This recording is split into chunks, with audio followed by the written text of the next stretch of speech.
আন্তর্জাতিক আইন যেভাবে বাদ দেওয়া হয়েছে সেটা হচ্ছে মালাফাইড ইন্টারপ্রিটেশন ছিল, কারণ আইনে স্পষ্ট বলা আছে আন্তর্জাতিক আইন মেনে রায় দিতে হবে। এটা ওনারা মানেননি, এবং ওনারা যে ব্যাখ্যা দিয়েছেন সেই ব্যাখ্যাটা আন্তর্জাতিক আইনের বিরুদ্ধে ছিল।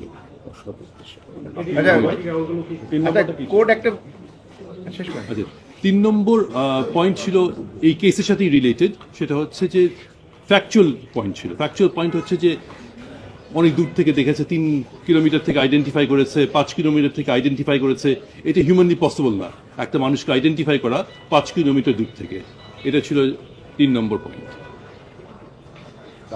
এবং 4 নম্বর পয়েন্ট ছিল কিছু ডকুমেন্টারি এভিডেন্স ছিল, ওই এভিডেন্সটা ওরা কনসিডার করেনি। ওনারা বলেছেন যে সাক্ষী দিয়েছে উনি বলেছেন যে এটিএম আজহারুল ইসলাম আমার ক্লাসমেট, কিন্তু ডকুমেন্টে দেখা যাচ্ছে আসলে ক্লাসমেট না। আচ্ছা, কোর্ট কিছু প্রশ্ন তুলেছিলেন।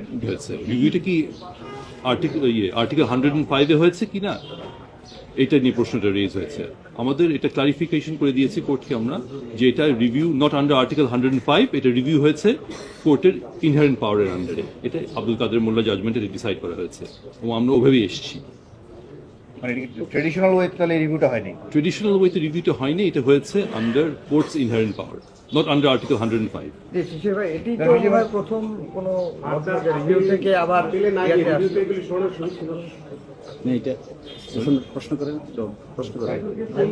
এটাই তো মনে হয় প্রথম যে রিভিউ থেকে আবার অ্যাপিলে আসলো এরকম। ইন্টারন্যাশনাল ক্রাইমস ট্রাইব্যুনাল ফার্স্ট, এটা প্রথম কেস, সেজন্যই ডিসকাশন হয়েছে কিভাবে হবে, প্রক্রিয়াটা কিভাবে হবে, এটাই ফার্স্ট কেস। অন্যান্য ক্ষেত্রে হয়েছে, কিন্তু international crimes first review application allow হয় ফার্স্ট টাইম। আমরা একটু শিশু মনে করি আপনাদের আইনের ব্যাখ্যাটা জানতে চাই। ব্যাখ্যাটা বলেন। আইনের ব্যাখ্যাটা ইয়েতে দেখি যে আমাদের যে করেছি এই রিভিউতে আমরা পুরো প্রক্রিয়াটাকে চ্যালেঞ্জ করেছি। ডেফিনেটলি আমরা পুরো প্রক্রিয়াটা বলছি, আব্দুল কাদের মোল্লা সাহেবের যে রায় দেওয়া হয়েছে ওই রায়টা ইনকারেক্ট, এটা আমরা চ্যালেঞ্জ করেছি।